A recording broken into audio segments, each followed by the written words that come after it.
অভয়া তদন্তে বড় সিদ্ধান্ত, রাজ্যে সাসপেন্ড 3 আইপিএস বিনীত গোয়েল, ইন্দিরা মুখোপাধ্যায়, অভিষেক গুপ্তা, হবে বিভাগীয় তদন্ত। নবান্নে ঘোষণা শুভেন্দু অধিকারী। সিপিএম এর বাড়াভাতে ছাই দিয়ে অভয়ার মা যোগ দিয়েছিলেন বিজেপিতে এবং বলেছিলেন সিপিএম তার মেয়ের মৃতদেহ নিয়ে রাজনীতি করছে। একমাত্র যদি কেউ বিচার দিতে পারে সেটা একমাত্র বিরোধী দল তৎকালীন বিজেপি ক্ষমতায় এসে তার মেয়ের বিচারের প্রক্রিয়াও শুরু করে দিল।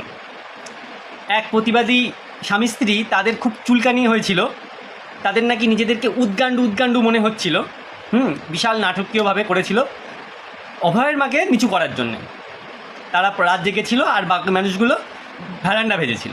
যা হাসি পাচ্ছে জানেন, আমার খুব রাগও হচ্ছে। মানে বুকের ভিতরটা ঠিক কিরকম হচ্ছে আমি নিজেও বুঝতে পারছি না। সারা নিজেদেরকে কিরকম উদ্গান্ডু বলে মনে হচ্ছে না। আমরা তার নাম দিলাম অভয়া। সেবার শরৎকাল অনেক দেরিতে এসেছিল না?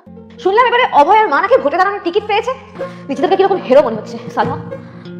তো বিষয় হচ্ছে আজকে তাদেরকেও শিক্ষা দিল মাননীয় মুখ্যমন্ত্রী শুভেন্দু অধিকারী। বিচার প্রক্রিয়া শুরু করলো, শুরুটা কোথা থেকে করলো? শুরু থেকে করলো। আর প্রথমেই তাবড় আইপিএস অফিসারদের সাসপেন্ড করে দিল। বিচার এখনও বাকি আছে।